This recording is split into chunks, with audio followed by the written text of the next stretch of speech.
What's going on, everyone? It is Friday, February 4th. My name is Everett Lorme, and welcome to the Volleyball Source podcast. Today, I have a very special guest. If you are a fan of the 9x9, the other show that I do at Tuesdays at 7:30, you hear a lot about this man that you see on your screen in front of you, or that you're about to hear if you're listening to it via a podcast. Joining me today is expert of everything Cuban volleyball. We've got Ronnie from CubanSpike. Ronnie, how's it going today? How you doing?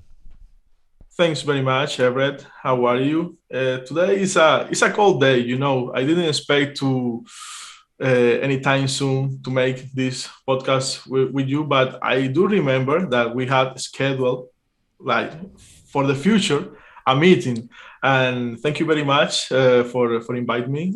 Your content is really very good, and of course, for those who know me in the Discord channel, and for the creator of rankings, and Cuban fan, and hater for many people, and love for not so much. Thank you, and you're welcome. I don't know. I think we need to dispel that myth first and foremost. I think you're universally beloved within the Discord. I think you're sometimes maybe an easy target, because you're biased towards Cuba, which is natural because I have an obvious bias towards Canada. We're going to talk about that today.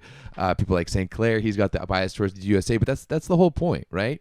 We're there to back up our own countries. And then I think you need to take some heat for that tier list you once made. But we can all sit down together and I was in my defense, sorry, I was lazy, and I mixed up a little bit things. I thought that ultra is the best, and super is the second best, which is not. Super is like, thanks for participating, was the most beloved one label, and thank you and St. Clair for making me famous, a little bit famous, for that. Hey, But you started that yourself.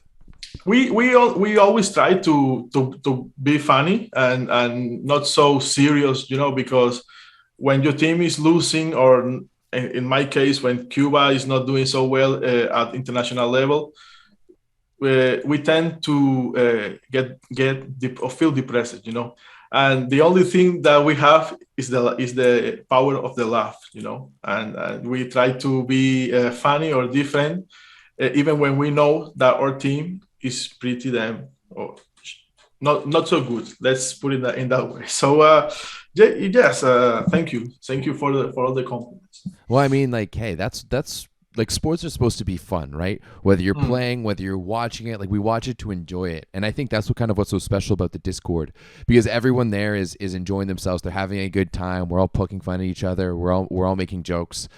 We've got some good memes going on. We've got some good inside jokes. And yeah, thank you for being a part of the community. You're an important part to the Discord community. And yeah, you were definitely a good addition. Thank you. Well, today we're going to be talking about. I've been wanting to talk to you a while about Cuban volleyball in general, and kind of maybe talk about some things and maybe dispel some myths, right? Because let's be honest, Cuba is possibly one of the most intriguing volleyball countries that we have in the world, considering the history the history of excellence you guys have, especially throughout the 90s. The quality of players that you guys develop, and then, of course, the, I guess, tumultuous history of your national team program as well. And I guess this is this thing that is kind of dispelled across all of Cuban sport. Like, we hear it a lot about it, sometimes in baseball, which is the other major Cuban sport. But I guess maybe that's a good place to start.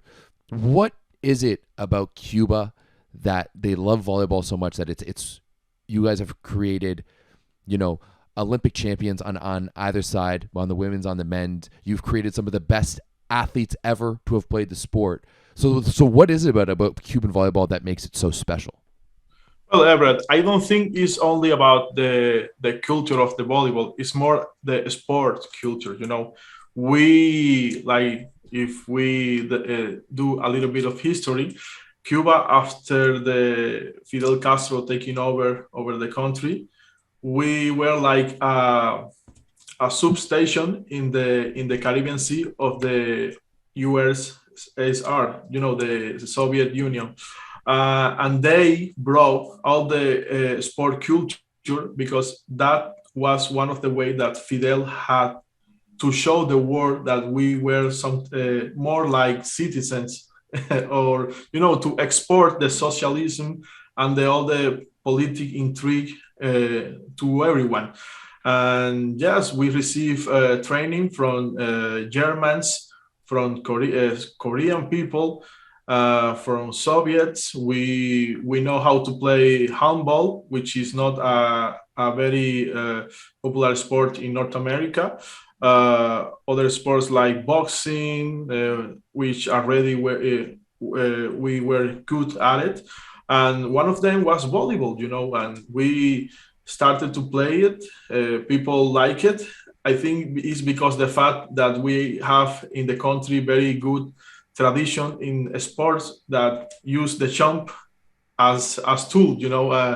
We have good athletic people in track and field, Olympic champions in long jump and high jump. So it was like something that you can say it was in our blood, or at least in some people's blood. Because me, I don't jump, I can't jump for nothing. But and we start to make participations in competitions, Pan Am Games, Central and Caribbean Games, and we found that we were good at it and we could beat anyone.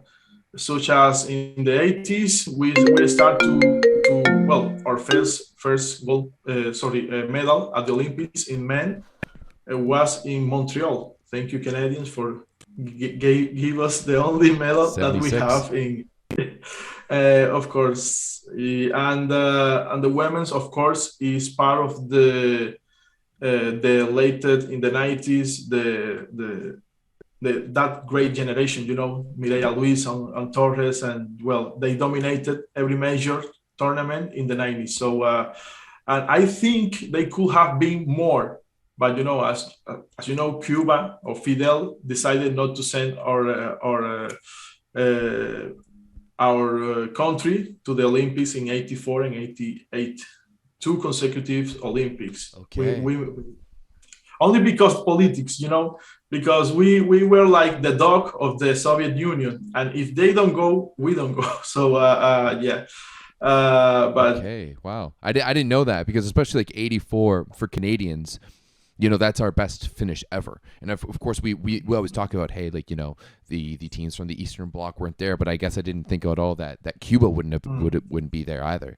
So I guess that makes sense. That's just another instance where kind of Canada has definitely profited by the fact that Cuba wasn't around. I think in the '88 Soviet Union, at the beginning of the year, say, well, we don't go either, because South Korea is not friend of North Korea, and we are friends to North Korea. But they decide at the maybe 4 5 months before to go, and they have the money and the resources to make their minds only 4 or 5 months before the competition. We don't. So we didn't go to Seoul, and especially in the women team, I think if they participate in that Olympic, they have won gold, and maybe Cuba now will have 4 golds instead of 3. But it is what it is. It's a fact we didn't go, and the men's also. I think we beat Italy in '89 World Cup, but before that we already were pretty good. I think only behind of course Soviet Union and the US men team, which Kirali and all the good guys, and yeah. But that is a little bit of history. We love sports, and we are not to try to say that we only are good in volleyball. We are good in baseball, boxing, at amateur level, of course. Olympic levels of boxing is amateur, and we won our first gold medal in spring kayak and canoeing this Olympic. Okay, canoe kayak, let's go. Uh, I know that the guys used to train in sometimes in Canada, sometimes in North America when they get visas, because of problem in staying in somewhere countries, in other people countries, and yeah, but that's it. We try to do our best, have a good sport culture, and beside that, I think is doing the fact that those guys are good in jump, and they absorb all the knowledge from the 80s and 90s. And well, I don't want to say more because we later will have to discuss why Cuba play only high balls and they don't play like a coordinate system like USA, Brazil, or Italy, for example. Yeah, I mean that's definitely something that I'd love to talk about because to me, I guess my next question is just that how like where does volleyball stack up? Is it one of the larger is it one of the larger sports? Like where does it stack up? Obviously, baseball is a massive one. Soccer or football, whatever you want to call it, is massive throughout Central South America, the Caribbean, everywhere else except for North America. All that's changing. If you guys are watching Canadian soccer right now, so where does volleyball stack like for like the general population and the youth coming up? Most popular right now is soccer or football. Everyone likes football. Most traditional, baseball, of course, and now more because many young kids are leaving Cuba at very young ages to try it in the big league. So you have United States only 90 miles, and it is what it is. And but the best right now is the main team of Cuba of volleyball. The people of in my country are projecting that will be the only team, the only sport team in the 2024 Olympics. I'm very skeptical because we are not ready yet, and we don't participate at the BNL, which is the only source to do some matches at the uh, in a year, with big teams. But hopefully next year, who knows? But yes, right now the best sport to be someone is of course baseball and volleyball. But it's not huge. It's not massive. I mean, a young kid don't dream to be a volleyball player. Okay. Don't dream or don't know who is most part of the time Wilfredo Leon. So it's only for certain people, tall people, tall kids. So and because we have limited resources, they don't let anyone to train because I like to play volleyball. If you are not good at very young age or you don't demonstrate athletics skills or something physical, you cannot play at least at professional So or then national. how do they determine that at a young age? Because I mean, so if we take Canada here for example, like there's basically kind of two ways that kids get out of volleyball. Most kids are introduced through the school system and they play kind of school volleyball, and then there's club volleyball, which is kind of club just like in Europe where you have a community team. Mm. So for if you guys are only catering to kind of the best athletes, are like spontaneous volleyball games kind of are those Mm. something that happen just kind of like soccer games would elsewhere? Like is it played at school? Is it played at clubs? Like how young I guess do kids start playing volleyball in Cuba? I mean, we live in a very hard or extreme life condition country. We something easy or something simple like go to eat ice cream. We cannot do it because sometimes we don't have ice cream or it's too expensive. Things like that make you grow with a different mindset.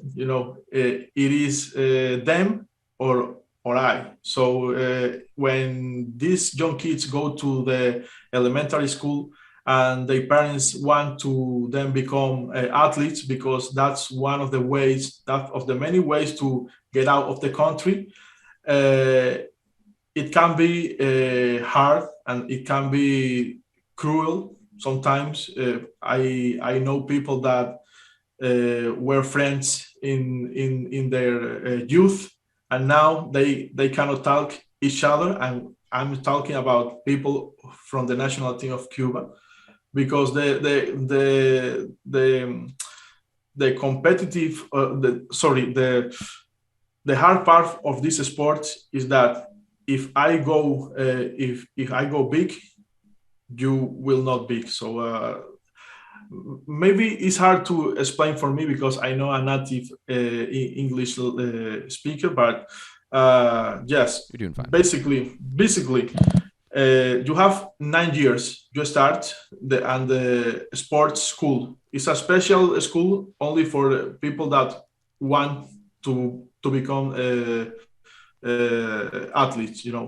Of course, we will talk about Lopez. Lopez started at the age of 9 playing baseball. He did taekwondo and he did a little bit of football, but then he told me that he saw in the screen the Spain the high jump of the Spain, the famous Cuban volleyball player, and at the age of 11 maybe he decided that he wanted to become a volleyball player. And then he started the process of the sport school and get picked. And it wasn't easy because he told me nobody wants him because he was a very short guy.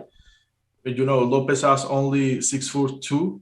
And when he was a kid, maybe less. So, but you have two options: give it up and go home and try to do whatever you want with your life, maybe doctor or something like that, or just keep and focus in your path, and had luck that a teacher or a coach sees something in you that the others doesn't see.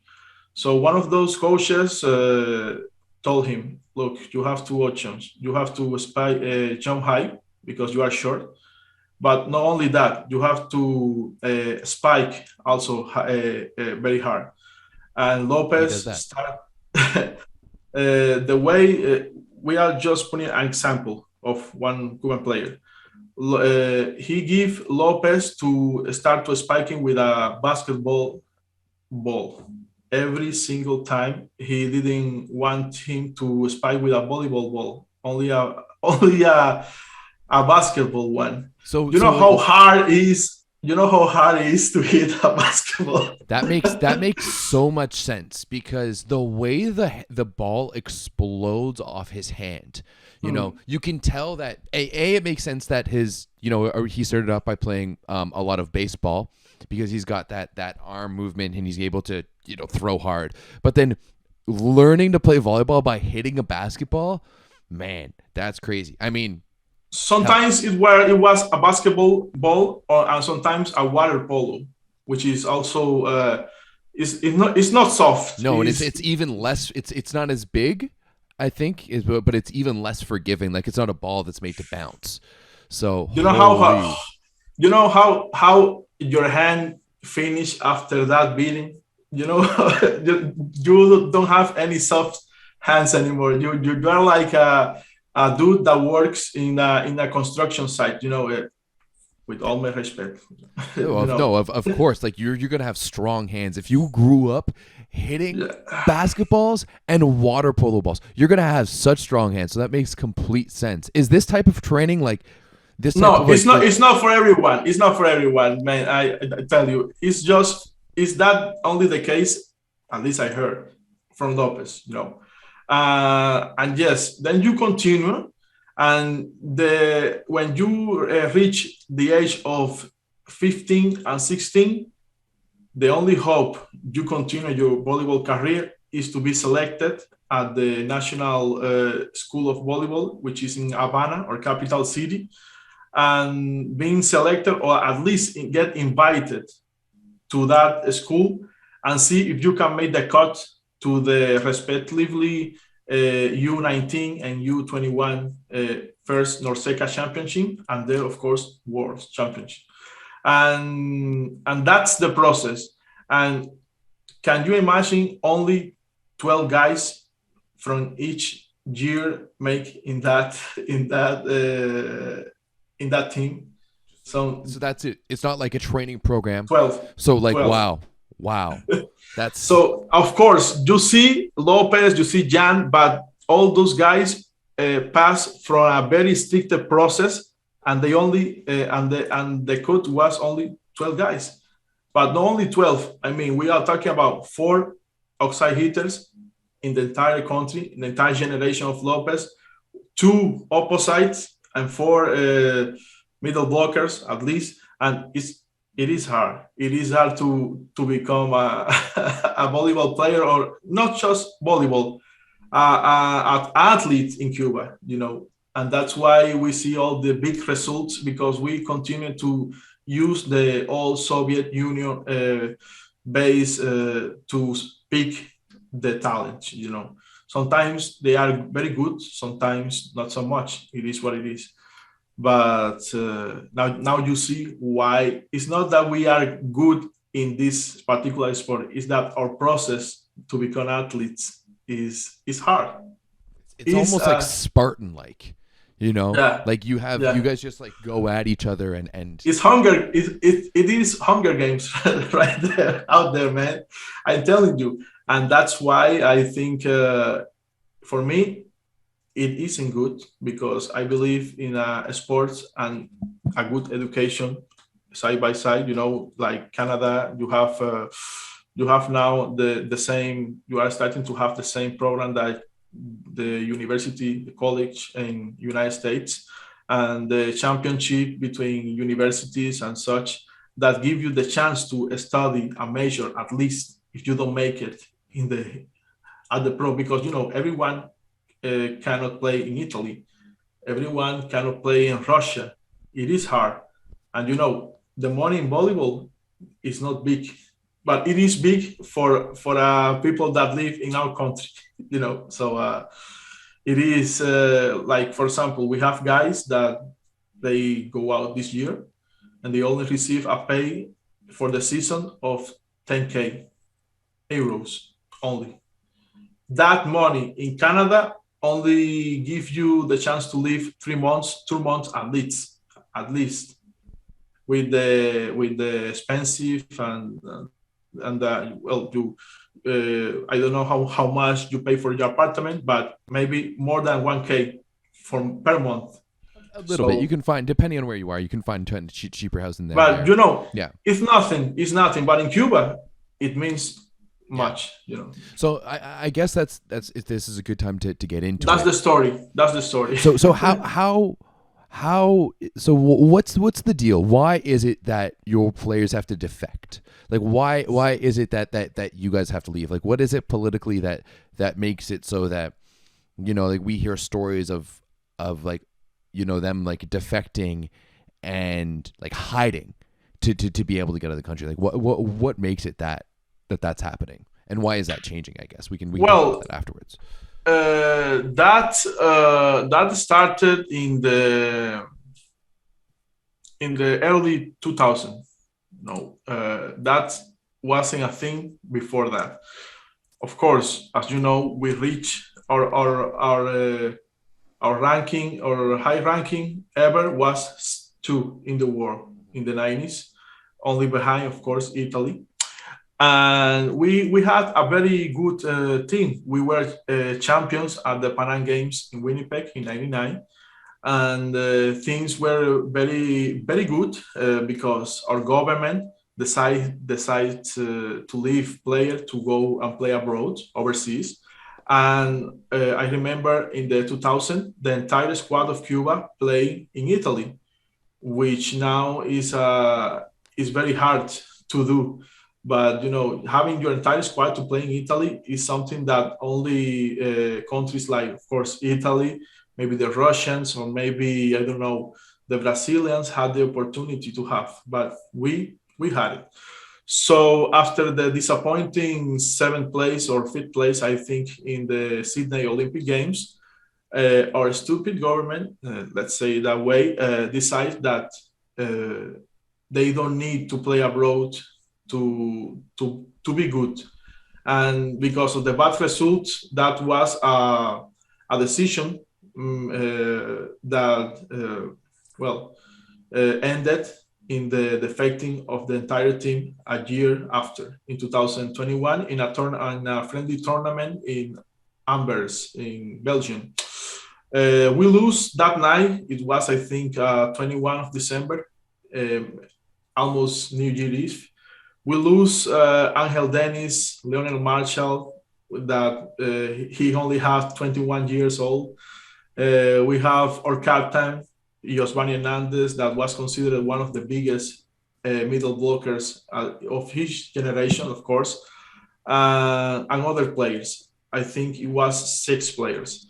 After that, things were never be the same. Guys enter in the national team only to have the opportunity to defect, basically, to travel in a tournament and defect, and that's it. The selection. I remember like times when Cuba has come to Canadian competitions in the past, and how closely guarded they were. And like when they came here, it was like they were in the gym or they were at the hotel. And even then there was still stories of guys getting away, if you will. So it's kind of been something that is. It is your future, man. It is your future, and I understand him because things in Cuba are not so great. And I don't. I remember you, 6 years ago when you were doing your first steps in volleyball source. Your YouTube channel and make like this podcast or video blogging. And, Cuba hates our videos. To be honest, our coach at that time was a horrible person, terrible person. He was such a stupid guy. And to give anyone context who doesn't remember the video, and unfortunately you can't go back and watch it because that's thanks to YouTube. Basically, it was before the 2018. The qualification. 2000. So it was 2016 Olympic qualifiers, and we were in Edmonton, and it was a pre-tournament vlog, and I wasn't even filming the Cubans. I was like watching their practice and filming myself, and one of their coaches came and yelled at me. And I still remember the video. It cuts from like me yelling, like me and the coach yelling at each other, to like me walking through the hallway and be like, Cuba just kicked me out because they can't handle it. Hilarious video, but. Sorry, continue. I remember a funny story. I was expecting you to upload the final game versus the Canadian, because that was an unexpected game. Canada has beaten us before that tournament many times. And of course, you guys only need to play 3 sets, and you were in Rio. The easiest qualification, I believe, in your entire volleyball history. Not to mention we were hosting at home, which like never happens. Like that. I mean, the venue not so much, but the atmosphere was really cool, and being with all that support and lose 3-0 was. I didn't expect that. That was honest. That to from this that shitty thing. From that shitty. Sorry, I'm Cuban, but that team was garbage. Only Cepeda, which was silver at the 2010 World Championship, was the only one that I can say he was world class. I mean, he wasn't too great, but Cepeda up until that summer, which I mean we don't necessarily have to get into, was world class. But I mean that to this day, like that loss to this day is still the most heartbreaking loss I've had as a Canadian fan, because we went in like that same video, like we went in and it was like, hey, like we're going to the Olympics, like we are going to do it. It's going to be at home. It's going to be great. And I mean, we didn't have. I'm pretty sure we didn't have Gavin Schmidt for that one. Yes, you didn't have it, but I remember in the video, some old guy asked you, well, it's not Gavin, but I think we can do it. Today was gonna be a special, and it was special. It was special for Cuba. And my point was that you delayed so much the upload of that particular game because you recorded from a different angle that I commented in another profile. So you are scared because some Cuban coach told him to what to do, and you are angry that you cannot put the final game. Come on, and you polite me say at that time, "Don't worry, I'm just having a good day, a good couple of days, and I will upload." And you did. Thank you. I mean, But yes. And why we change? Why we have many players right now, and we can hope better things for the future? Easy. At that time, Cuba government already allowed players to be hired for any club, for any pro institution around the world. It wasn't so free, players couldn't decide where to go. Now they can. Let me explain that after. But with that open of doors, we could keep we can keep the same team at least 10 years or 15 years or whatever they decide to retire. And because of that. But as you can recall, sadly, in 2016, we have the Thailand case and watch massive to our very bright future. I don't think it was bright because I didn't like too much some kind of players in that team.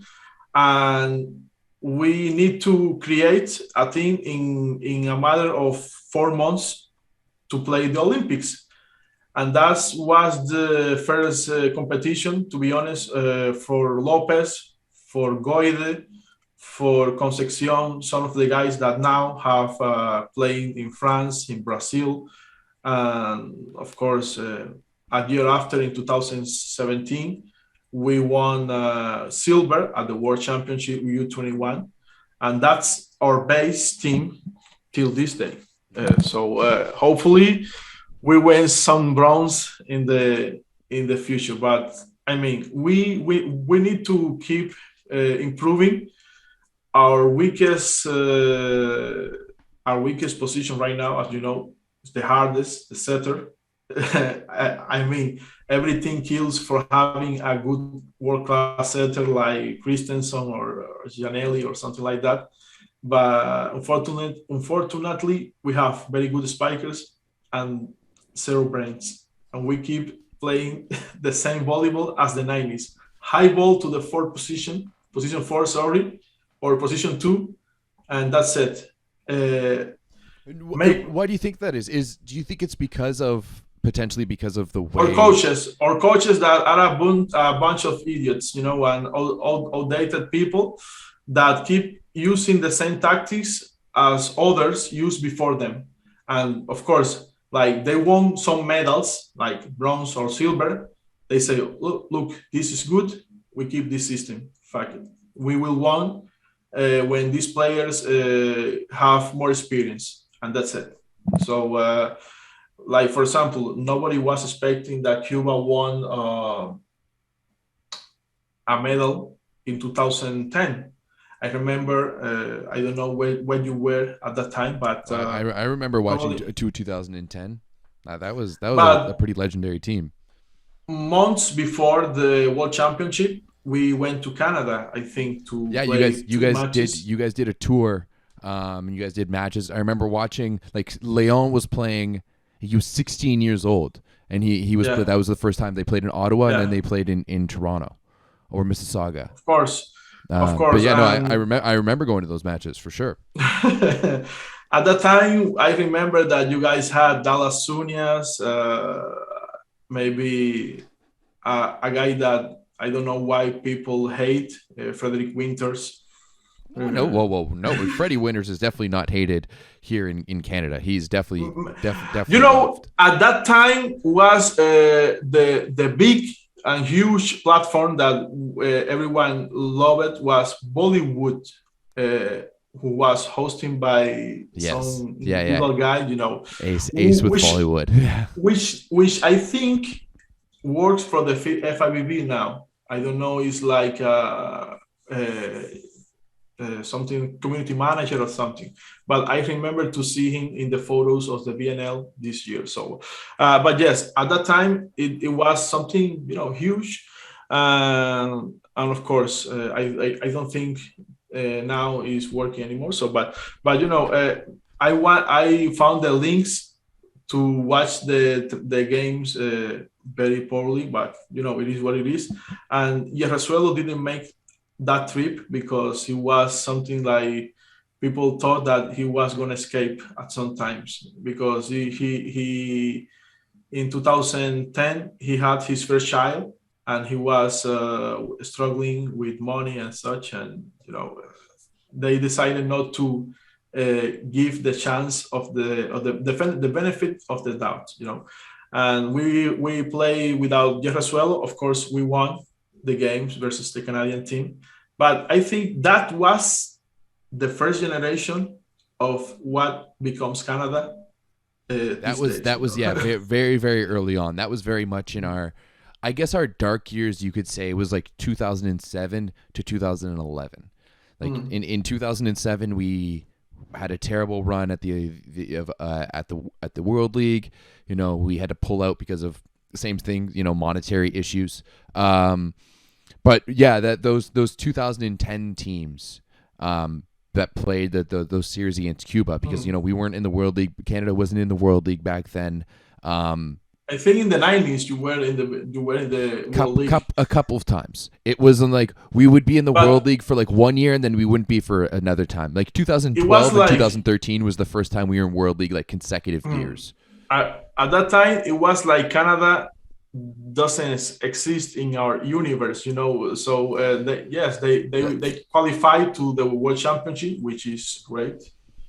But that's it. I mean, like, for reference for those who are listening, and it's kind of hard because Canada's been good now for 10 years. We've been around. Yeah. We've been good, but as you mentioned, I think leading up to that 2016 match where Cuba beat us, we had beat Cuba 7 times in a row. And the last time that Cuba had beat us was 2012 at the Olympic qualifiers in Long Beach, if I remember correctly. But I mean, no. I don't think we beat you guys because Gavin and Schmidt played superbly that tournament, and only they were beaten by the US, which qualified via Norseca in 2012. Yeah, in 2012, I'm pretty sure. I'm pretty sure we lost to you guys in pool play. In pool play, but then of course. And then we had to play the US in the semifinals. Okay, but after the departure of those players like Wilfredo Leon, Fernando Hernandez, and Yerrasuelo in the 2011-2020, began our second dark era. Struggle years, rebuilding team. We couldn't beat anymore Argentina and Canada, which were inferior teams than us. And of course, we don't talk anymore about the elite countries. Poland, we don't beat Poland since 2010, I believe. We don't beat Russia since 2015, and that was a B squad of Russia in World League. So, it is what it is, man.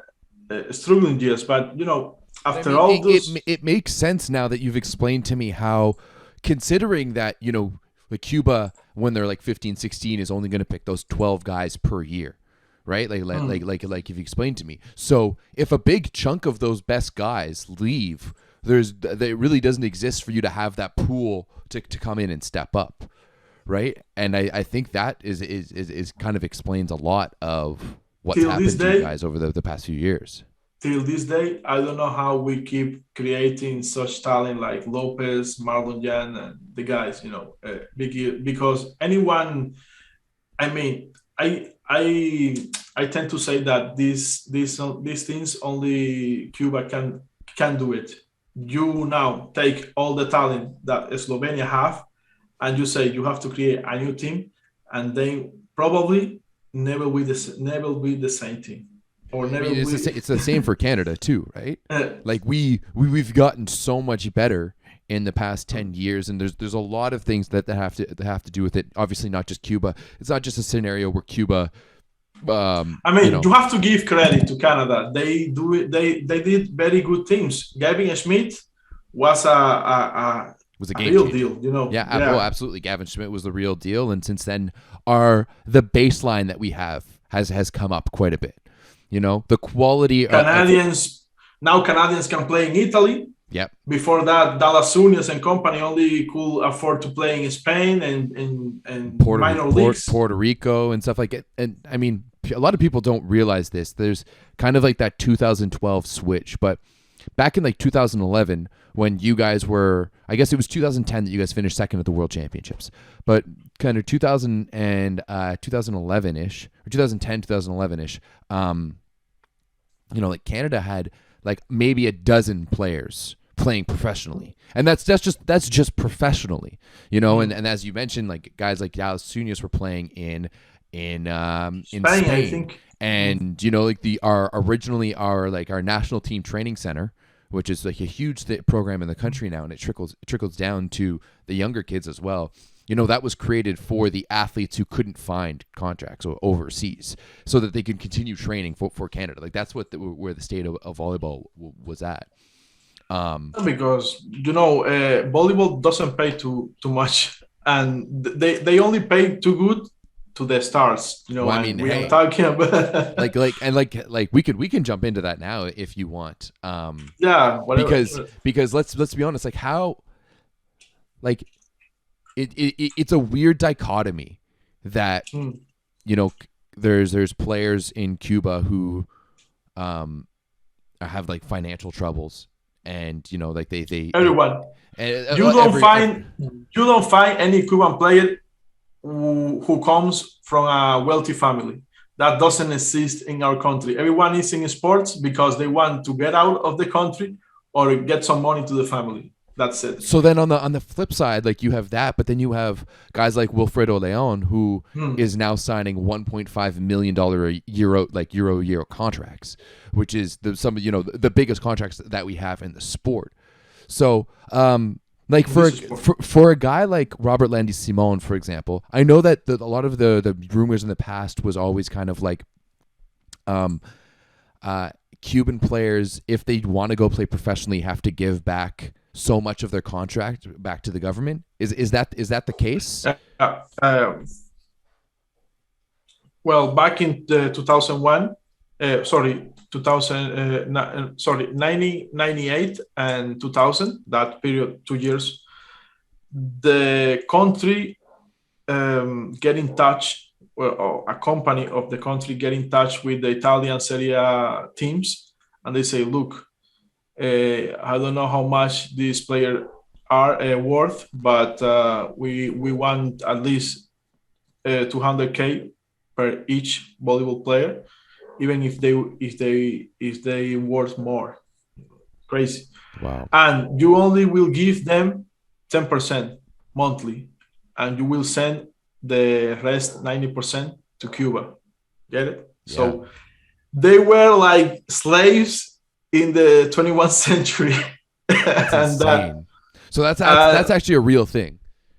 Yes. Wow. And sometimes some clubs tell the players like, look, we don't have money.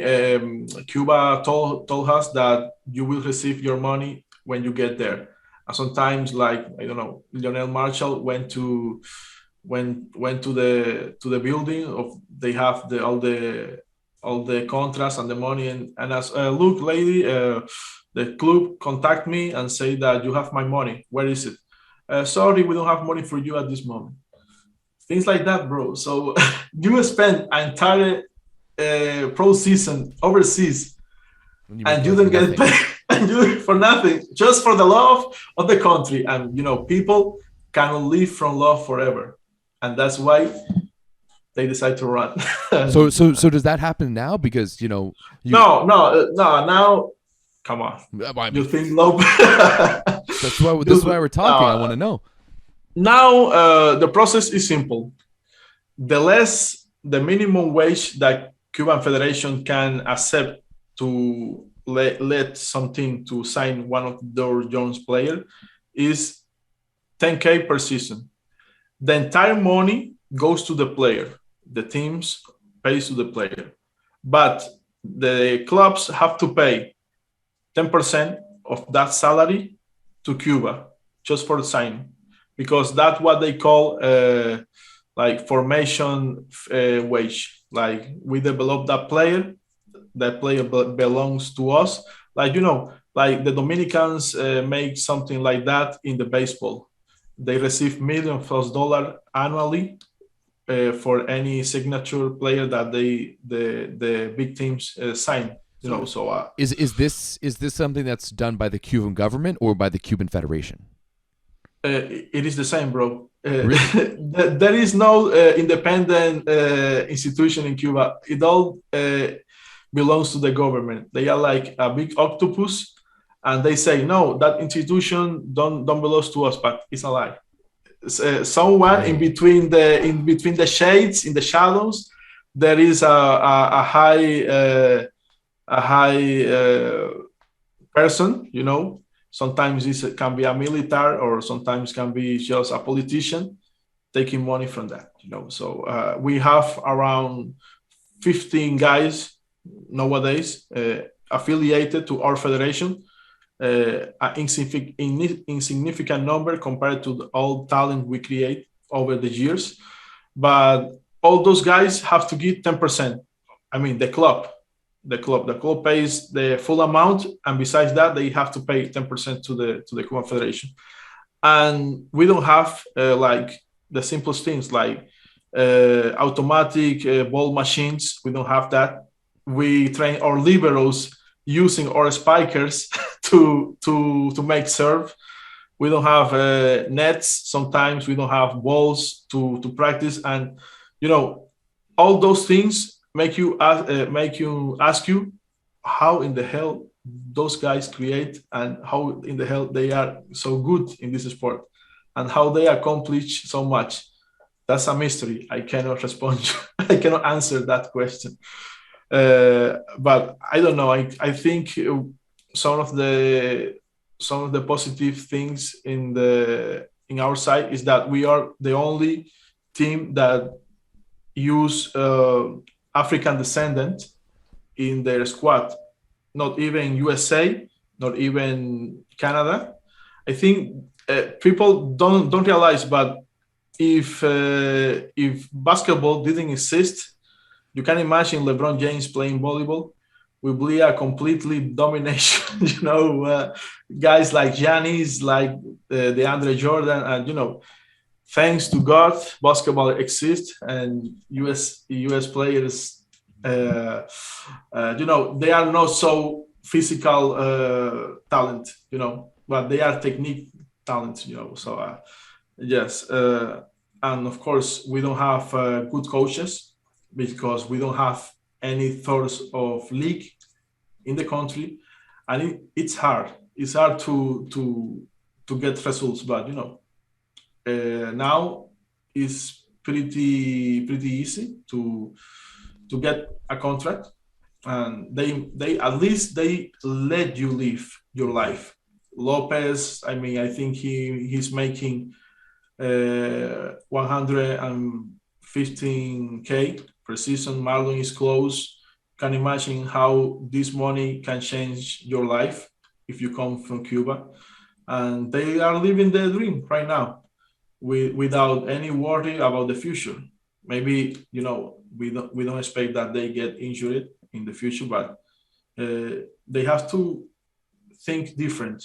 Start to planning their lives, because they are making big money right now, and you don't know if it's gonna end tomorrow. So it is gonna end. That's for sure. But Yeah, at some point. But so that's it. Like making that kind of money, does that changes your life? Like do guys like Lopez and stuff like that? Do they move away from Cuba or do they stay there? Like do they come I back mean, and I how does that work? I don't know in the future, man, because it is hard to live outside of your family for 8 months and go there and train in such shitty conditions. That's like the people who work there are disrespecting in somehow the players who give the face, who give their game in behalf of our country. So at some point, I don't know if they're gonna change their minds and try to get change of citizenship. I don't know. I think not, maybe, but things have to change more and more fast. You cannot train in a shitty hall. You have a very good team that can be in a few years an elite team, and you have to give all the support that they need. I've been heard rumors that our president, the republic president, another dictator, has interested in this team because, as I already told you, this can be the only team in the 2024 Olympics, and they want to give all the support that they can give them. So, which means balls, equipment, apparel, flies to train with, I don't know, overseas. Maybe now we can see more Cuban playing in Canada, which without the worry of they stay there. Only, would be great. I don't know if this year is possible for the World Championship, but Cuba and Canada playing, maybe invite USA. We are like decent teams and we are close one another, so there is no need to travel to Europe, spend that kind of money. But I mean, yes, hey, if Canada and U.S., if the Canada and the U.S. and Cuba could get together and just do some little bit of training, maybe a little tournament, I think that's beneficial for everyone. Especially how good Cuba is getting these of days. course, it's because Cuba is good now that people can be interested. 3-4 years ago, not so much. Well, I mean, But that's partly because, like, for example, like when Cuba came to Canada in 2010, Canada fit most of the bill for that. Like Canada is paying for those players to come in, right? And they will pay again because we don't have money. Hey, we'll see. I don't know if Canada necessarily has the budget to Of course. No, but do that kind of stuff. I think at this time they can, I don't know, make a exhibition tournament with those three national teams, and you can sell guys like Robert Landis-Simon to the people who knows volleyball. Absolutely. You can sell Jant, you can sell Lopez, you can sell Anderson. I don't think he's coming because he's old, but it is for the World Championship preparations. Everything is possible. Hey, I only give ideas. I only give ideas. Of course, you can invite Puerto Rico, but Mexico. That's are the thanks for participating teams. Sorry about that, but it is what it is. So we, like looking forward with this Cuban team. First and foremost, what is the future of Robert Landis-Simon with this team? Right, because we know that he's older. You want some info? You want to get okay? Well, yeah, I mean, I want the juice here, because like let's be honest. He will accept the 3 years of contract in Piacenza. He's still not accepted, but the offer is good for such a age player. Yeah, of course. And of course, I strongly believe that after those 3 years, that's it for Rolandi. Mm-hmm. But those 3 years do take us to 2024, right? So it's to 2025. Okay, to 2025, even more so. Okay. So, is Robert Landis-Simon going to be continuing in a Cuban jersey? That's my question. At least for the Paris cycle, yes, because he never. It's incredible how good is Simon, and he never went to Olympic Games. Yeah, that's insane. That's absolute insanity that an athlete that good has never has never represented anyone And at the I Olympic think Games. if he goes there, it not be in his prime anymore. So the thoughts and things of Robert Landy is like, I don't want to be that guy who gives the water to the young guys. I don't want to be that useless guy that only is invited to the big tournaments because of the history and prestige that he have. Like, of course, Jiva in 2012, he was injured and it's done for him. He was 34, I think, or 36, something like that. Well, he don't want to be that guy, but we all know Robert Landy, how physical, well, he is. I mean, he's a top 5 player in the world. Like, and he's up there as the best middle blocker in the world. You know, man, we have those kind of conversations sometimes, and he told me that, man, I don't know how I wake up every morning to keep doing this. Sometimes I feel that parts of my body will never be the same anymore. So I don't know. I think I just focus in my next and trying to get in to the next place. So and that's the mentality of one of the best players in the world. They keep struggling, keep grinding, keep doing certain things when others decide to stop. So I think that's the beauty of any sport. So having to get the opportunity to talk with someone that has won everything at pro level, of course, and doesn't have the chance to do the same at international level because of stupid people that decide that he wasn't fit to play for us because he didn't play the national championship like of Cuba, which doesn't exist. So yeah, man. I mean, he will play. I believe he will play. I'm not so sure if Cuba will qualify because the fight is on. I know that USA is not so strong anymore, but they are strong, and Canada will not give up. Will not give up easy. So I don't know how hard will be the international qualification tournaments, but at that tournaments only the elite team qualifies. I was disappointing for you guys because I thought you guys could beat Argentina in China. Argentina is our kryptonite. Okay, Argentina is hands down. It's hard for us to play Argentina. Our styles don't match up well against Argentina. Yeah, man. I mean, they are a very like defense team. They're very skilled. And they play with your mind, because you have to be patient to beat that kind of teams.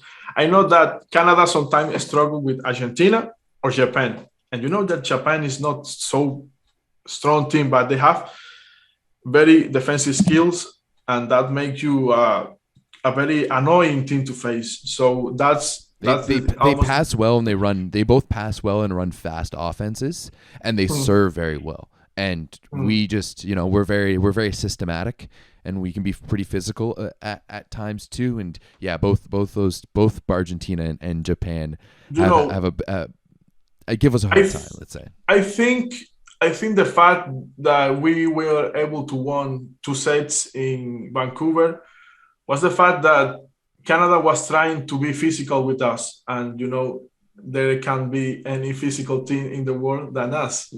When you try to play like Cuba, you always will. Well, that's exactly what happened in the NORCECA Championships just a few months prior when we were in Winnipeg, right? When Canada or Cuba won the NORCECA Championships, and when we played you guys in the semifinals, and we just had no. I mean, there was a bit of a different after the first set. I say it's a normal result. Canada is better than Cuba. And I thought, well, this will be a 3-0, end of history. But something changed. I don't know why. You saw him, and I know that you get worried because in a few months, you will have to face the team again. And I think after the second set, you thought, well, this is it. We lose again To these be dudes. honest, like what the way I saw, and I was there, I was at those games. I think something happened in the quarterfinals before, because I'm sure you remember where you guys played Puerto Rico in the quarterfinals, and there was a time like in the beginning of that game, I thought Puerto Rico was going to win because Cuba just didn't look good. And then what happened was that Simon started being more of a leader on the court, and you could Simon tell was Simon was key. First of all, he Simon was was key he in was the three games: Puerto Rico, yeah. Canada, and USA. That's USA B squad. B was the squad. was the big change for Cuba from pool play to Hmm. the playoff matches was Hmm. Simon and how he like led that team. Especially in serving, not so much in blocking because was the second tournament that Simon had after he come back, and ironically, the COVID-19 pandemic didn't let the men to play more with Cuba. I mean, by now I thought that we were gonna play 2021 VNL. I say, well, we lose versus Canada. Okay, it was an unexpected result. Maybe not win 2 sets, but it's okay. We win the Challenger Cup this year, and we enter the cycle of Paris with a swing, with a good bank. And look at us. It's 2022, and we will not play in the VNL, only with hopes of playing next year. And Wow, we are I one. completely forgot about that, but that's a huge reality for you guys, right? And of course, you know what time it is, Everett, besides 21:36 here in Spain. We are 1 year and a half of the first qualification tournament for Paris. So next year is 2023, and Cuba doesn't play VNL. So how can you expect to be a competitive team if you don't play with the best team in the world? So it's hard. If we make it, you can clap. Everyone can clap their hands because I don't believe it. I think Lopez and Jan can be huge, but the other positions, taking off Simone, they are not so good. So they are Not playing. even guys like Romy Alonso. Uh, they I like have him or Concepcion. they are struggling right now in French league, and that league is not even top three. So can you imagine if when guys like Smith or Holt, if they keep playing for the USA one cycle more? I don't think so, but hey, who knows? Come from Poland and Italy, it's easy for them to block those guys. So I mean, taking out those three guys that I mentioned, maybe Melgarejo, but Melgarejo is outside hitter and is the third outside hitter. We don't have like a good opposite. You guys have Sharon. Maybe he's not so confident And because he Sclater. Like played. we've got Shawan and Sclater, so Okay, but they are decent guys. They at least I rate them for sure. in the country in competitions, and yes, it will be hard for us. I'm telling you that to qualify for Paris, because on top of that, USA, is not so great anymore with the exit of Sander. And if USA doesn't qualify in the international competition tournament, we are screwed because Canada and Cuba will have to fight USA for one spot Yeah, only. I didn't think about that at all, but And Norseca is going to be a bit of a battleground, kind of in the next for like leading up to Paris. I think that's my only hope is that somehow we are now in the 13 in the ranking. Somehow we start to winning miraculously. I don't know where, but and at that tournament we will be like 7 or 8 in the world, which is pretty damn impossible because this new ranking system make you that you have to beat top teams to get big points. So you don't see us beating Brazil or Russia right now, Poland either.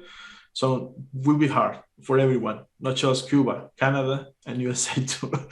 So yes, man. Let's see what happens. so basically like I don't know. I thought Cuba was going to be very dangerous heading into like this decade.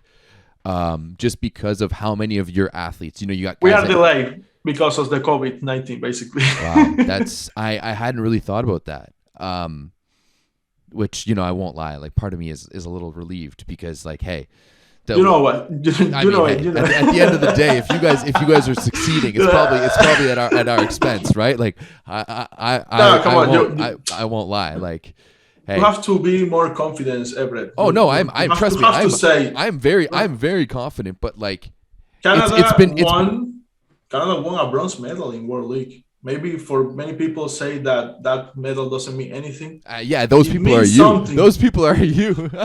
Of course, but World League is a tournament that not every team give the 100%. Yeah, you're not wrong, but and I mean, like, hey, I'm the first one to admit, like, I simultaneously, like, ultimately, I want Cuba to be there.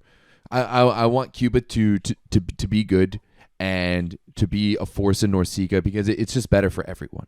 However, there is still a part of me that, like, if Cuba's not so good, it's better for us, right? Because it's easier to make it in. But no, I think that it's only going to benefit like long term.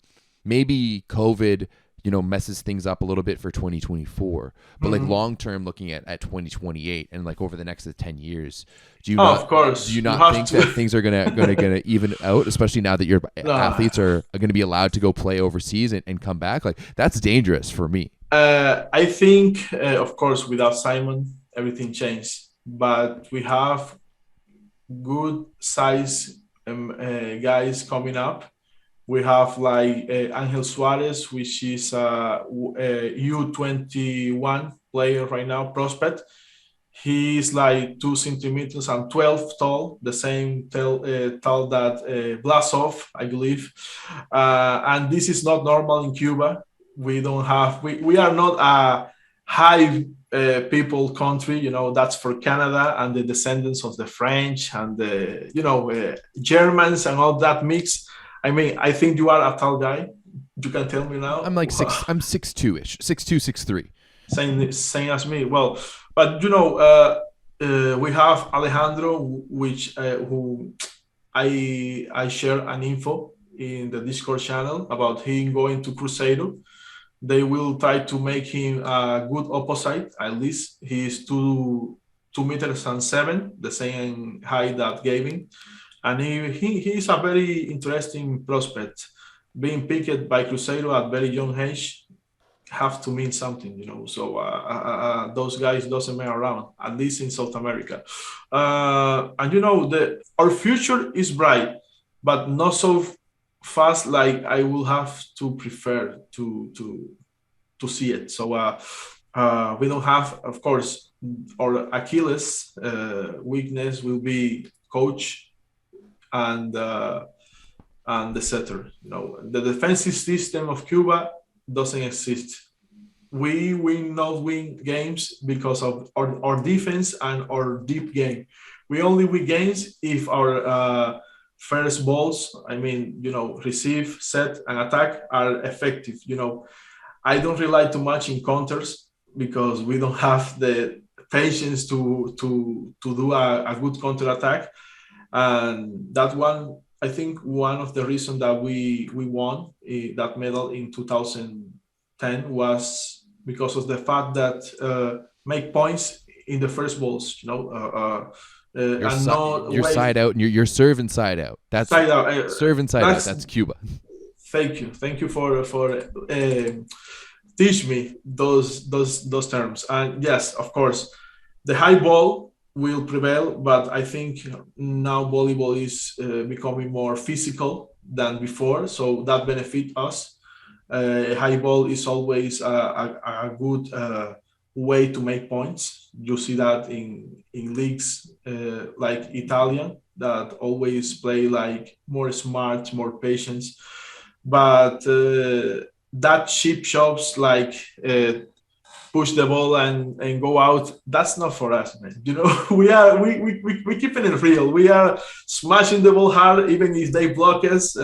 Yeah. Well, that's why, like, for example, I think when we play Cuba, the ball that we use is so important because so we're like if we look at NORCECA events, especially Mar. He kill us. He and Sclater kill us with that chip shot and that back deep ball. yeah. Well, like because when we had to play, like Lopez hitting the molten ball is a weapon. Is absolutely disgusting. And I mean, it's much nicer to hit than a basketball, right? So that's absolutely like it's a weapon. But it was a huge bonus for us in Vancouver when we played you guys at the Olympic qualifiers that we got to use the Mikasa ball, because it's easier because it's easier for the float serves. It's easier. Yeah, it wasn't the same. Well, it was a toss up, but because we were at home, we got to choose, so we chose the Mikasa smartly. Let me tell you one thing: those videos recorded at the back, like you did, man, those went viral. I mean, I enjoy so much watching them because you could almost feel even more that when it's TV broadcasting, from the side, of course. It's terrible. Don't even get me started. You're winding me up on purpose right now, Ronnie. But but your videos from the service line, I mean, I enjoy all the comments asking who was that number 18. Wow, Lopez. You could see how how far he goes when he jumps, and was something special. Thank you for re-upload all the videos. I think someone was you, right? You make another upload, or you lose everything. I don't know. Yeah, no, I lost everything. I've uploaded them again. Some of them, like the NORCECA championships, and I think. So, but someone. Oh no, someone definitely took them and is profiting and won't let me. Like YouTube won't let me monetize my videos because someone else is already monetizing them and won't let me monetize my channel. So yeah, that's really shitty. People are disgusting beings. So sorry about that. But thank you for the work you do. For most people, maybe most people don't know that you travel to all these areas of Canada using your own money, and I know it's huge because I did many times in the past.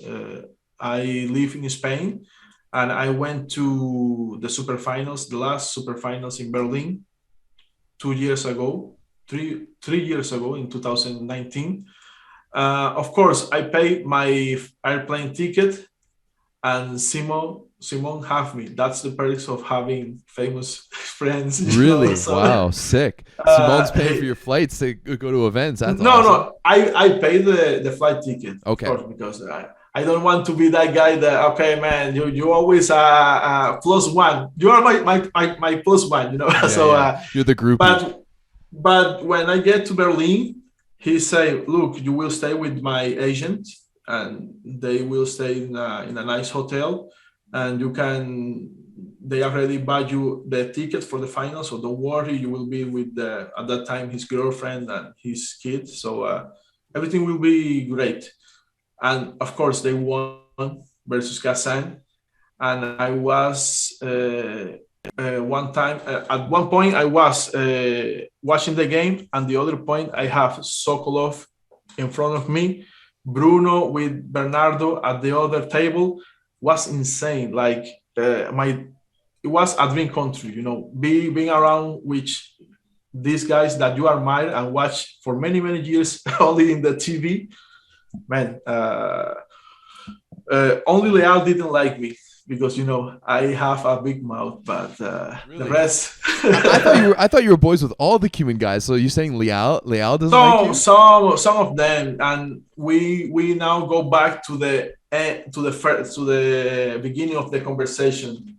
Some guys are not nice, with each other. Leon has his haters and Cubans ones. Juan Torena have his own ones. Really? and Wow. Leal is not so welcome in some circles. Everyone is talking shit about each other. It's a sport. When you are good in what you do, you have enemies no matter what. So, but it was nice. It was nice. Of course, I wasn't invited to the club later after the dinner. The manager said, "Look, we cannot go there because Simon girlfriend is jealous, and she found that he went to a club when some people situations get complicated and say okay, maybe next time. And yeah, man, I enjoy what other people's can't, but I think the reason is because I don't brag too much about it. Is experience. I experience the things, and that's it. I don't keep saying, "Oh, look who meet the people who I hang out." No, so I never ask photos to Simon or any of those players because I know how annoying can be famous people and to get annoyed all the time. Did And I think they enjoy that part that I treat them like simple human beings. did you meet No, Simone? Like, are you guys friends from Cuba or from afterwards? hmm, Simon, Simon got expelled from national team for backing up his best friend Leal. He was expelled first, and he wasn't cool about it, and he has to leave. And he was 1 year in the street, in his home, let's say, training because he wasn't allowed to train in centers of the country Wow. because he left the he was the captain. He was the captain of the team. He was a medalist in a world championship, and he treated him like shit. So when he go to Italy, he was, at the time Skype was huge, and I have a community, Los Leones del Voleibol in Facebook, which is a community of 15,000 peoples. And I was like, nowadays not so much, but I was like a huge voice there, no? And he, I think, saw me and started the conversation, start to talk with me for no reason. I think why this the best middle blocker in the world talking to me? I take it very very normal, not letting my emotions go through. And he asked me, "You have Skype?" And I say, "Yes." Why? Send me because I want you to tell me where I can find websites of movies. I like movies. And the first time Simon called me, my entire body went first very, very heat, and then very, very cold. It's like some feeling that you cannot describe. And then when I saw that he was like a normal dude, trying to live outside Cuba, I mean, we connect in some point. And seasons before, he told me, "Look, I have a dream. I want to go to Tomorrowland, that big festival in Belgium. I'm making money now, and I don't want to go alone. Can you please come with me?" "Okay, Simon, but I don't have money. I am very poor people." "Don't worry about nothing." He spent a huge amount of money that I will not reveal to go there with me. So of course there is no photos of that. I cannot show photos because at the time he If you had photos of Simone was raving at Tomorrowland, was something like Shaquille O'Neal, not so big. but I mean, like that's like there's like because Shaq is a DJ and he goes to these events and No, but but like true size wise, story, true story, and sad at the same time. He couldn't go because the Korean team need to making a surgery on his knee, and doctors say, "Oh, look, you have to go to Cuba and go back here, because if not, we will cancel your contract." At the end of the day, he told me, "Look, man, sorry, I couldn't go there. Maybe in another time when I have more." And he have plenty, but I think he is old for that kind of events. Yeah. And of course, the pandemic and such. Well, and now with the national team's duties, and I think we are standing now the meaning of the podcast, but this is our interesting stories that I think people will find curious about. You can put it in different segments Well, for. I think it's so vital because it's so like volleyball is this weird sport that if you follow the top players, it's so hard to know about them. Like everyone knows LeBron James, and in any top sport we know like it's so easy to follow those athletes, but it's so much more difficult in volleyball. I Especially. think. Sorry, continue, Well, I continue. was just gonna say, especially guys like Cuban guys, right? Because um, there's just such a separation from Cuba and the rest of the volleyball world, and then they all of a sudden they show up and start playing for these the best teams in the world, and they're like a guy like Leon's the same thing, best player in the world, and yet we don't really know much about him and like who he is as a person. In the case of Leon, I was invited by his parents to his home in Cuba. I don't know why. I think they saw that whenever I have the opportunity to defend publicly Leon, because people in Cuba tend to call him like a traitor because he chose Poland over Cuba because of money, and it wasn't like that. Leon Leon was a phenom when he was in Cuban national team, and he's a phenom now. uh, those kind of players, you have to, no matter what you want to be, you have to having like in a exclusive spot. In Cuba didn't offer that, so he was a kid like everything like anyone else, at that time. And they told him one day that before a tournament, "Look, Leon, I have a good news for you and a bad one too." Well, tell me the good news. Let's see if something changed in my day. Well, the government will give you a car, you to drive in. So you can imagine, in a poor country, a car at the 17 years of age. He got excited, and this motherfucker told him, "But you know what is the good news? They cannot give you because you are underage." Like, why you tell me that guy you will receive a card if you don't give him like, that's one of the many things that make Leon leave that crappy place. I know it's my country, but it is what it is, man. Cuba is a terrible country to live, to create a family. Don't have many opportunities to develop as a person. And yeah, that's the history. And in and many other things that led him to leave. Like, for example, they couldn't play abroad at that time. The law didn't come out until 2015, so it came out late by 3 years. You can imagine, after 2010 World Championship, if we will have that law, what could happen right now? I mean, forget about one moment of Brazil, forget about one moment of Russia. Cuba, man, Cuba. Like, Yeah, that's the thing. Like if you look at what could have happened, like what the team could have been in, like with Simon and Leon, and either if it's Angel Dennis or like Roland Cepeda or any of those guys, like Leal. Obviously, there's another one. It just could have been. It's so good. Juan Torena tried before that World Championship to play for Cuba.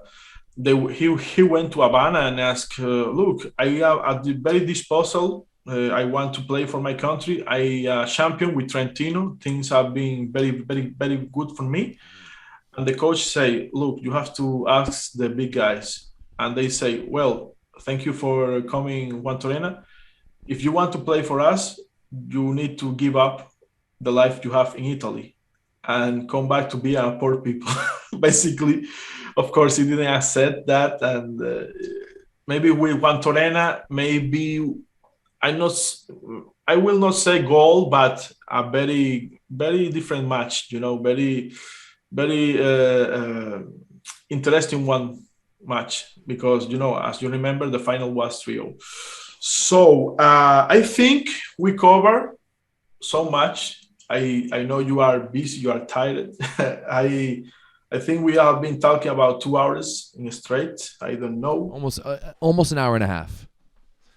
Ah, okay. So anything you want to know? Maybe what's going on with the future? The future, is now.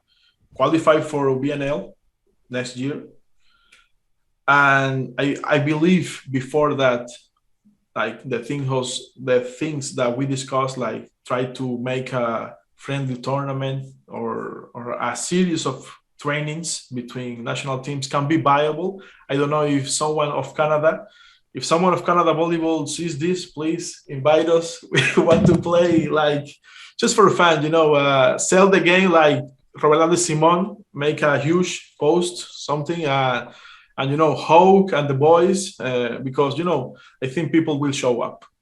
At least I think so think. too. I think so At least, too. If we had another Cuba tour, like Cuba hasn't lost their stance in the volleyball world. Like people still see them as a good country. So yeah, it's still a name that could draw in. on the contrary, if you see what we accomplish in the women's sector, and now we don't have women anymore, so that's the thing that I don't want to happen with the boys. So that's you're very true. Like what has happened to your women's program? Is it around or? Basically happened the same thing that men, but the talent isn't there. It's hard to find girls with the skills to play sports in Cuba. They don't want to get into the gym. They don't want to get physically strong because they think that that's no a thing that a woman should do. And that fighting spirit of Mireia and the other women is not there anymore. So now we have talent that in her first season as a professional, they injured it, and they injured it bad, like shoulder, knee, because they are not physically prepared for this world. So that's the key. We end. We didn't care anymore about the base, the foundations of the pyramid, and we were medalists 5 years ago in young categories with the Lopez generation and Jan and the boys. So that tells you that we keep developing in men, but we don't have the same response in the women. Kudos for Canada because they have women and men in BNL, something that 10 years ago was impossible to think of. You're not wrong. They also won gold with Humana Paredes and Pavan, which is very, very, very good.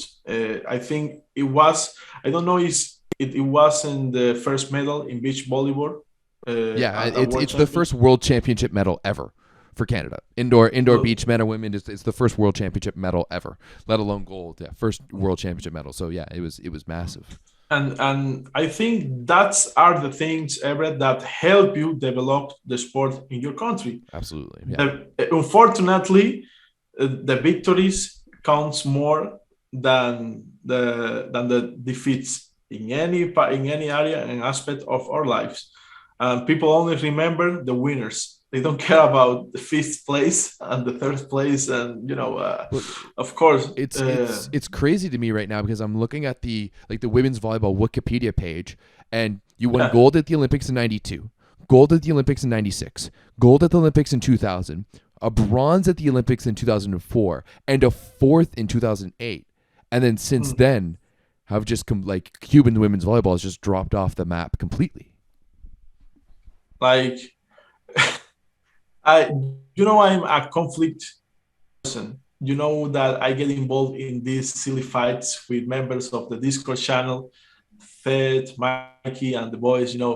Because I enjoy to fight with people and argue about how good we are. And but the same thing for you and Canadians and Americans goes for the Brazilians and the Puerto Ricans who think, sorry, not Brazilians, but Puerto Rico and Dominican Republic thinks that they are huge in women's volleyball. And you see the Wikipedia site, one bronze, one gold, never won anything at international level. So they cannot argue with us even with when we don't have team anymore. But I enjoy the fight. That's what I live for. Yeah, fight, and say that we are the best, which is not. But everything for keep the morale high. And yes, Everett. Congratulations, of course. I mean, I it wasn't know me. that sometimes. I mean, sometimes you are hard with volleyball Canada because maybe they don't take the best decisions or in some ways, but any federation. I mean, there is not federation that makes good calls all the time. Not even the elite ones. I mean, USA Volleyball, they are struggle. St. Clair argue with the decision of making that BNL in that New Orleans place that nobody knows. And yeah, man, nobody's perfect. But you can't take me, my federation, for example. We gave up Leon, the best player in the world, for nothing, for nothing. So there is no exchange in that business. So we were completely fools, and for in exchange of nothing. So That's crazy. uh, can you imagine? Look, at least give us money to hire Anastasio, give us Kubiak. Can you imagine Kubiak living in Cuba, suffering with the heat? Well, that's a thing. Like, is it even possible for Cuba to bring in an outside coach? uh, I think with the money is entering right now with the contrast of the boys, the 10% of Marlon is not the same of Simon 10%, and is not the same of a young kid. A young kid, the 10% is 1K. Maybe Marlon's is 15K, something like that. So 15, of course. But I don't know, man. Where is the money? Where is the money? And that's the question for us, Cuban. Where is the fucking money? So buy at least. Good news. We will, in words of our president, federation president, we will begin use data volley. In his words, a new technology that gives us the possibility to study and scout teams. A new technology. That You technology guys is are very just Cuba's just getting jumped on to data volley. No, no, wait. And the expert who will scout the games is not Cuban, it's Dominican or Peruvian, something like that. So it's some kind of deal that Big Daddy Marte had with our president federation, and we will not get into Marte monopoly because that's a story for another time. But yeah, Do you have stories about that? plenty, but I don't have the proof, and I don't want people Oh, it's more speculative. say that volleyball source. Yeah, of course. Yeah, I don't want people get into volleyball source is a place that only give yellow news and something like that now. But you know Cuba have players that are not affiliated with the federations, like Luis Elian Estrada, like others, and they don't pay 10%, man. They pay like the umbrella fee wage, which is independent of the league, can be 20K euros. I mean, the team have to pay that for half that players, And sometimes we are not talking about big talents. We are talking about normal players, not so good, and they don't find jobs because of that law, you know. Interesting. And uh, umbrella thing was something that Cuban Federation asked in the early 2000 Mm-hmm. to prevent players to defect and play easily, you know, volleyball. So the FIB create that law to basically one taking money and share a part with Cuba. Now FIB decides that doesn't want to be part of that anymore, and Norsica is the one that is taking all the money.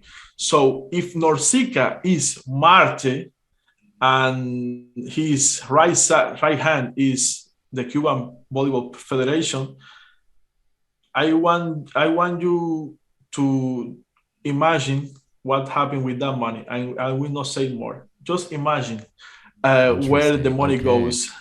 And that's Okay. of course the players that are not affiliated in our federation but are Cubans, and they are plenty in like in Middle East are is full of Cubans and Canadians, and you know Oh, they are, there's so many Cubans playing in the Middle yeah, East, you know, in like Israel and and Lebanon and players that Qatar. we don't know because they are not so good to be mentioned, but you know they are workers, they are Mm-hmm. playing, and they have to pay top dollars to Norsica now. Where is the money, Marte? Where is the money, Ariel? Where is the money? So if we don't see changes, I'm afraid that we will see the same history repeated itself in a couple of years. You know, Really, from the men's team, from the women's team to the men's team, you think the same thing will happen? no, we don't talk about the women team because there is no women team that doesn't exist. Okay.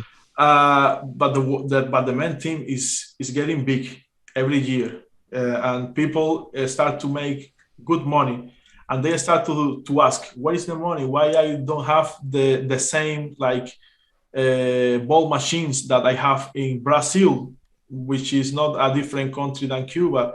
Where is the data volley? Where is the physiotherapist with all the stuff? What is that?"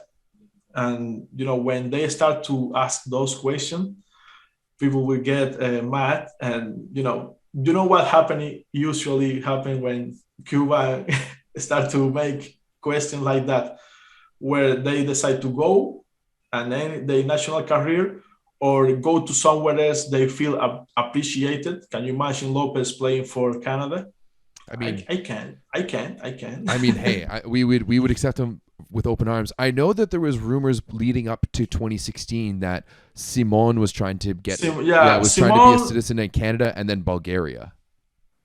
Antigua asking Simon at that time if he wanted to become Canada citizenship and play for Canada. Of course, you know how big and how powerful is the Canadian passport, and it was a win-win situation for Simon. So he said, okay, let's do it. But I don't know why they simply stopped the operation. Maybe someone in Volleyball Canada didn't want it to, or maybe people get a little bit nationalist and say, why do we need that guy? I I mean, think it will. I heard it was more on like the government side of things, where it's not easy necessarily to get a Uh, Canadian passport in, in yeah, in that way, it's and hard. It's hard. like It's hard. either you would have to be either you need to be brought in on like a professional level, or like you need to be a refugee to be able to come in, which you know is neither the case. So from what my understanding was that is that it just wasn't happening on the bureaucracy side of the stuff. But otherwise, like man, could you No, but imagine Team Canada? I know many people get mad because of that call because Canada will get very strong with Simon and Gavin Smith at the same time. I know maybe other guys. Maybe you could play in 2012. No, 2012. No, 2016, and try to get a medal maybe or a If quarterfinal, semifinal. if we had Simon leading up to 2020, like that's a like no smoke to our current middles, but I mean, hey, he's the best middle in the world. Like imagine a Graham Vigrass and Simone in the middle. It's not only that; it's the leadership, that the mindset that he brings to the group. Like he will teach them how to become something A more champion. than Yeah. a volleyball player, So, but yeah, didn't happen. Unfortunately, then he tried to Bulgaria, but it was too late. And then I told him, "Look, man, Cuba is changing. Why you don't ask if you can come back?" I remember that conversation, and he told me, "I don't want to ask him because I know that they will not give me the things that I want to be there." And I told, "Look, Simon, you will retire without playing Olympic Games. Come on, man. You have to give something." And they are shitty people, but you have to give something. You are a millionaire. You have everything that you dreamed or you wanted to. And I think he think about it. That I don't want to say that I was the reason he do that. But He simply it sounds like you're the reason. he simply told me one day, "Look, I want two things: the cell phone number of Ariel, the president of the federation, and the cell phone number of our coach, our city coach, Vives." He called him that day, and he appoint a meeting in Havana in August, and that the rest is history. After 1 month of the deliberations and decisions, they allowed him, he, Yerrezuelo, and Michael Sanchez, who now plays in Minas, to get back and represent Cuba like before. Wow. Unfortunately, Yerrezuelo didn't want happy about that because he has a crazy and extreme person, and after he was allowed, he told him the Cuban National President Federation that he didn't want to be part of that.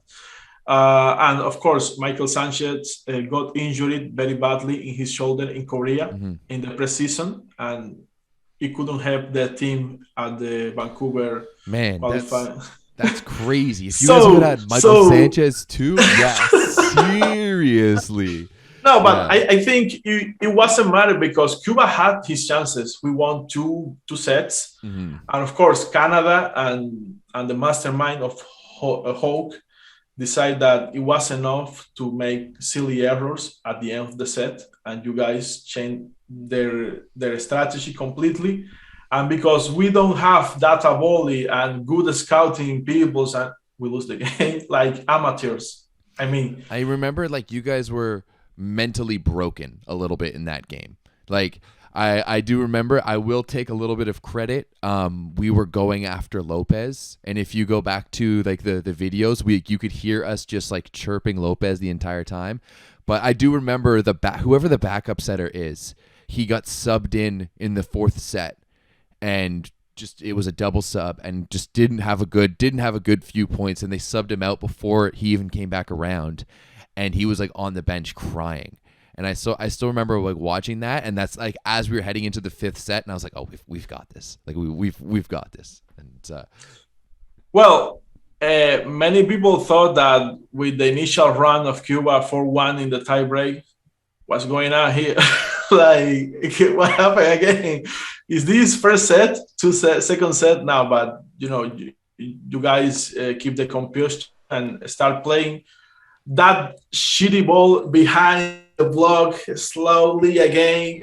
Goide was trying to save the ball and never get there. So it was like 10 balls like that far, and it was disgusting. It was hard. I think I ended the night having a head pain, a headache or something. I went to bed. It was hard. At the other side, Canadians were very happy. One thing I didn't like the tournament was that what is it called? That girl with the microphone, man. That was annoying. You as a Canadian, you have to say it. It was annoying. Come on. And not only the game of Cuba, the entire tournament. Sharon. Come on, man. Come on, give me a break. This is not a rodeo. This is a volleyball game. It Come was. on. It was. Yeah. Okay. Here's what I'll say about our commentator, Yeah, our in-house yeah. commentator. I think that In-house, in-house. she did a better job Yeah. before she went to the FIVB training for it. So like before, like the first year that she did VNL in Ottawa, she was great because she does like hockey. She does like hockey games and stuff like that. Hockey game. But Okay. then they sent her to this VNL training where like they would be like training all of like the in-house announcers and DJs and stuff like that. And they just because there's the biggest complaint on all of my videos of those games and of VNL games is of her, unfortunately. It's too bad because So it's not only me, it's people around the world. it's Okay. it's literally the biggest complaint that I have on my videos. I didn't want to sound like a hater because I don't know the woman. She was nice. She was enjoying and trying to bring the home crowd. And of course, just a little screechy. Of course, after the first set, the home crowd was with Canada, and it was hard because they were like above of the Cuban, and we lost tragic. But it is what it is, man. Maybe if you guys help us beating Argentina, maybe we will qualify easily because Puerto Rico and Mexico, they are not rivals for us and for Canadians and for the Americans. Unfortunately, or well, happily, they are not rivals for us. And yes, that's pretty much.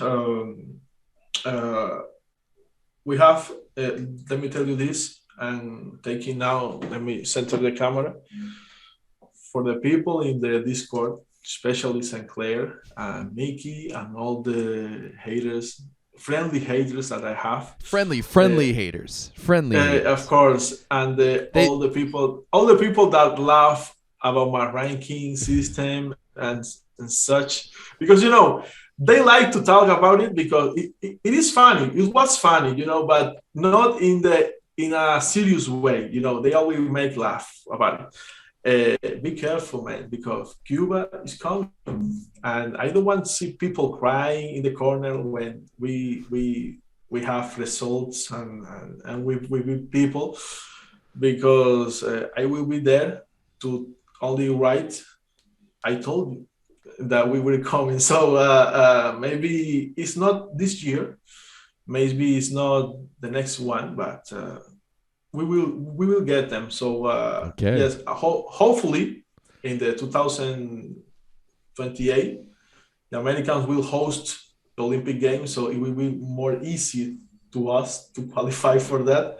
There is plenty of times. Maybe the world will end in a couple of years, and we will not see that. But if we will see, if we have the chance to see it, I will be there, almost with 40 years.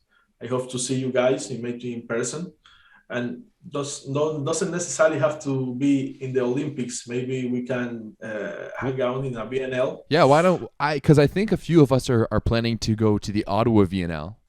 No, maybe not this year. I mean, for the future.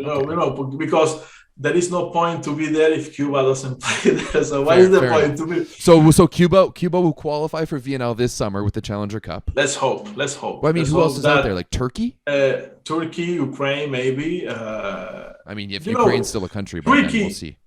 That's right. But there are tricky national teams there. Belgium. Portugal, that you have I don't know. Portugal isn't. You have good memories from Portugal. Well, they are there. Maybe, I don't know. But yeah, we are the main favorites, despite of the good work that is doing Lagunsija and Turkey. We are the main favorites. I don't know if only by players, but we need this. So it's very important for us, and that hopefully gives us confidence to try to shine a little bit in the World Championship this year. Okay. So basically what you're saying is 2023, Cuba will be in the VNL, and you'll come hang out with us at VNL. Hopefully, if of course, it all depends of the good host system that FIVB have, because maybe we will see Canada versus Cuba in Japan, and that sucks, you know. But what is the point of that? But let's wait. Yes. Do you ever go back? What? Oh, sorry. Go ahead. You ever go back to where? To Cuba? Cuba. Yes, I went there a couple of times. I go out in 2009, and I go back in 2014 and 2015. One of those trips, I met the Simon mother, which is no longer with us, unfortunately. She was a very special person. I don't know if you guys know, but Simon have a brother with a disability. No, I didn't know that. No. And yes, he can hear you. He can know what you're saying, but he can't talk very well. So it's like those kids, we had certain disabilities, and he took care of him. He is the legal tutor of him because his mother passed away, and he is now like the big brother. And yeah, they are very, very good people, and thank to the life for giving me the chance to meet her before she passed away. And yes, I go back in 2019, and I saw Simon training with the boys in Havana, and was special. Of course, I have also haters there, not from the team, but from the kids that I keep saying that they suck hard because they don't know how to pass a ball. And I was talking with the Simon sister, and I received a facial, but not in the face, right here, and was like, I watched them and I saw someone laughing, but I get them later. So yeah, it was fun. Well, maybe you can't be mad. You can't be mad. You can't be mad. Maybe sometime soon, maybe in the next few years, Cuba will be hosting a NORCECA championship again or something, and we could. I don't know, man. No, nah, they used to host matches and stuff in Havana. Like we used to do like World League and stuff in Havana. Yeah, but let's keep it in the places that we can call actually countries, good countries. I want to see a volleyball game with a fan, with the air conditioning, eating chips or drinking beer. How about in this? Havana, How about this?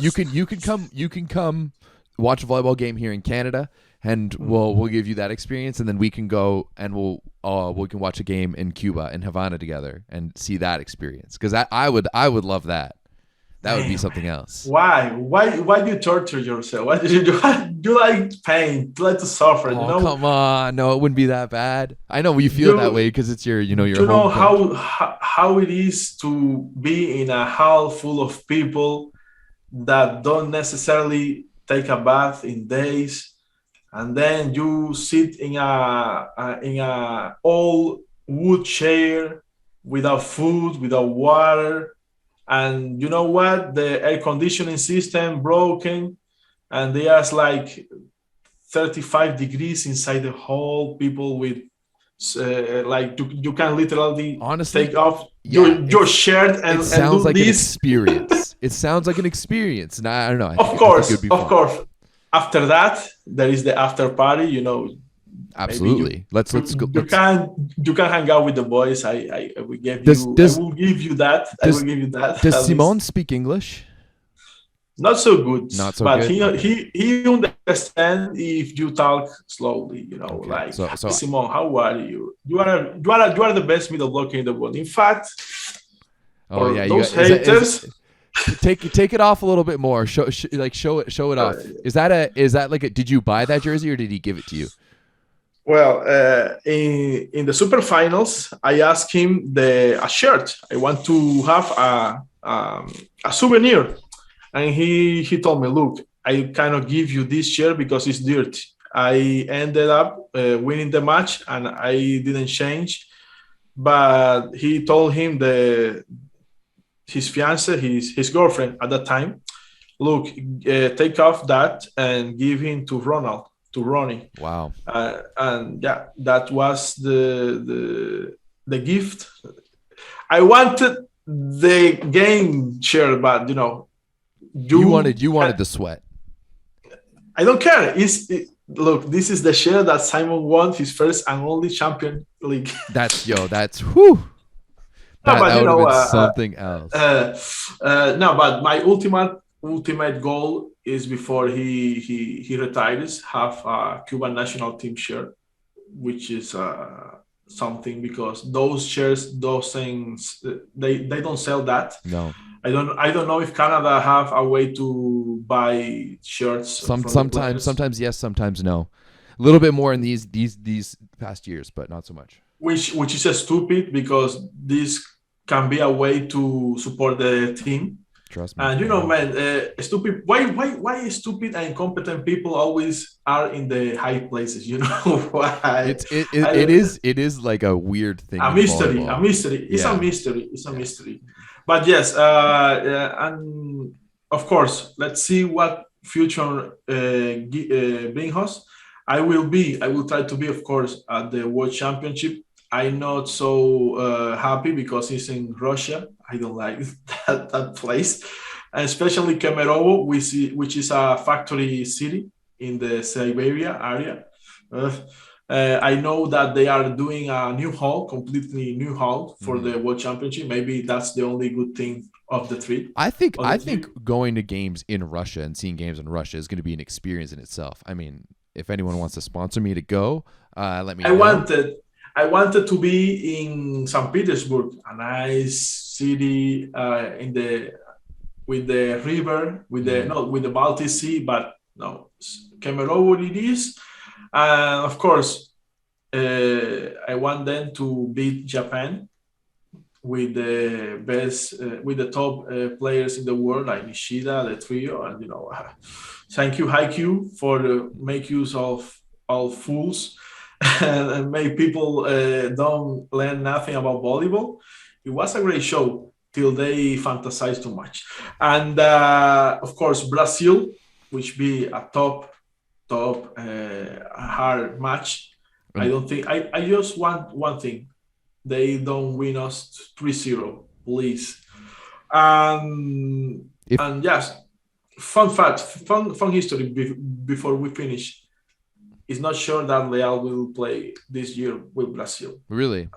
Some sources say that he's tired. He wants to enjoy again his vacations, his summer. I don't know in the end if the coach Bruno will try to convince him, but can you imagine Brazil without Wallace and Leal? They lose all the offense. It's like now USA with Russell injury and Sanders not there. So oh boy, that is something moving right now. Changes. There is for sure. All right, Ronnie, okay. Dude, I can't thank you enough for coming here and educating us the way you did. Always welcome. I'm sure we'll definitely have to get you back on, especially once the national team season comes back on. Maybe we should do a round. I will try to improve my English. Well, I mean, I think first of all, I think you did great. Like, I think your English was great. Might even be better than the Italians, but then I might be starting some shit in the Discord. But no, well, maybe I want to start doing some more like round tables and stuff like that. So maybe we'll. I want to get better. You know why? Just because I want to be able to argue toe to toe with that St. Clair annoying dude. Because he is bad with the Canadians. I watched almost the entire podcast of you when you have him. And why he have to shit on Canadian Bollywood? Why? I know he make him for fun. He's not get serious it, right now. No, it definitely is not serious. But I mean, I get it. Hey, American volleyball is falling. He feels threatened. He feels insecure. So he chooses to lash out. With his words. Which, hey, we can take it. We're good. Maybe since 2015, Canada's got a winning record against the USA. That's all I got to say, really. of course, but maybe and when you talk about Cuba, he keep in silence because he knows.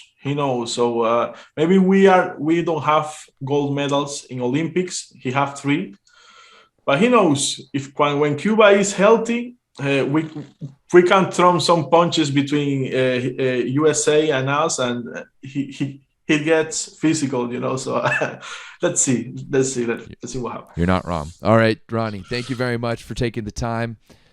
Taught me a lot, and we'll definitely chat with you again soon, dude. Have a great weekend, and A good weekend too. and we'll see you on the Discord tomorrow. And the Discord. Yeah, Great, exactly. okay. All right.